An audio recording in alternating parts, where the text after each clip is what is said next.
Hello everyone. Now this video is about in continuity about the oxygen supply. This is about simple face mask जो commonly हम लोग use करते हैं. Simple face mask जो आपने देखा है उसको हर्शन मास्क भी बोलते हैं.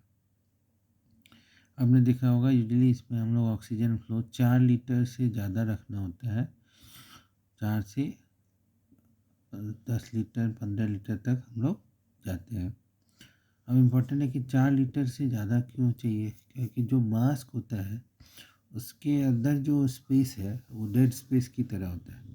तो अगर इससे कम फ्लो रखते हैं तो पेशेंट, मान लीजिए आप 2 लीटर पे रखे हैं तो पेशेंट जो छोड़ेगा हवा एक्सेल्ड एयर वही फिर से रीब्रीथ कर जाएगा, क्योंकि ऑक्सीजन 2 ही लीटर है और जो उस एरिया में उसने जो हवा निकाला एक्सेल्ड एयर वही फिर से चला जाएगा.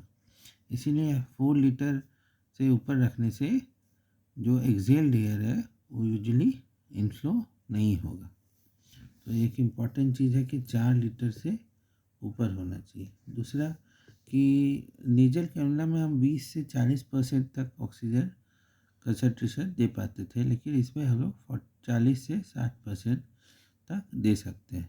लेकिन ये वेरी करता है, मतलब पेशेंट के रेस्पिरेटरी एफर्ट पे डिपेंड करता है कि अगर पेशेंट बहुत ज़्यादा हाइपर वेंटिलेट कर रहा है, तेज़ी से सांस ले रहा है, तो ये परसेंटेज कम हो जाएगा. क्योंकि इसमें क्या होता है, एयर इंट्रीन करता है, एयर घुसता है, ऑक्सीजन के साथ ब्लेंड करता है, तब पेशेंट के पास जा रहा है. तो जो एयर अगर पेशेंट का, जैसे पहले ही बताया था, अगर ज़्यादा स्पीड से सांस ले रहा है, अगर मान लीजिए 60 लीटर पर मिनट से ले रहा है और हम 10 लीटर का भी फ्लो दे रहे हैं, तो 50 लीटर उसमें पर मिनट एयर जा रहा है, तो डाइल्यूशन ज़्यादा होगा. तो ये इम्पोर्टेंट हो गया. इम्पॉर्टेंट चीज़ ये भी है कि ट्रांसपेरेंट होना चाहिए मास्क. क्यों होना चाहिए कि मान लीजिए पेशेंट वॉमिट ही कर दिया या पेशेंट के मुंह में सिक्रीशन आ रहा है, तो हमें पता कैसे चलेगा? या तो पेशेंट बताएगा, या दूसरा अगर ट्रांसपेरेंट रहेगा तभी हम लोग देख पाएंगे. तो सेफ्टी पर्पस के लिए ट्रांसपेरेंट होना चाहिए. और जो इम्पोर्टेंट बात है कि पेशेंट का खुद का सांस होना चाहिए, मतलब स्पॉन्टेनियस ब्रीदिंग होना चाहिए. अगर ब्रीदिंग स्पॉन्टेनियस नहीं होगा तो फिर क्या होगा कि पेशेंट को का ड्राइव कम होगा, तो फिर पेशेंट सही से ऑक्सीजन नहीं ले पाएगा.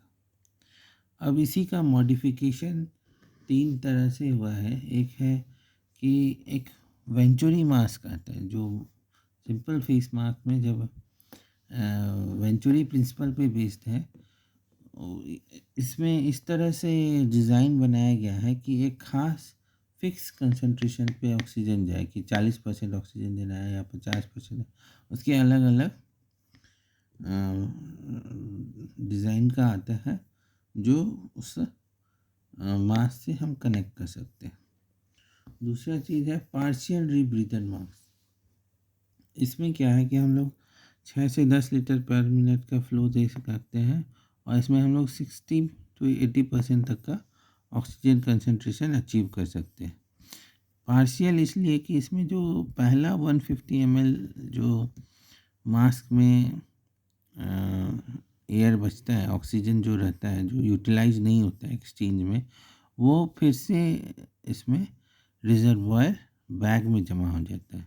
हाँ, इम्पोर्टेंट ये है कि जो रीब्रीदर मास्क होते हैं दोनों में रिजर्वायर बैग होते हैं अराउंड 1 लीटर का.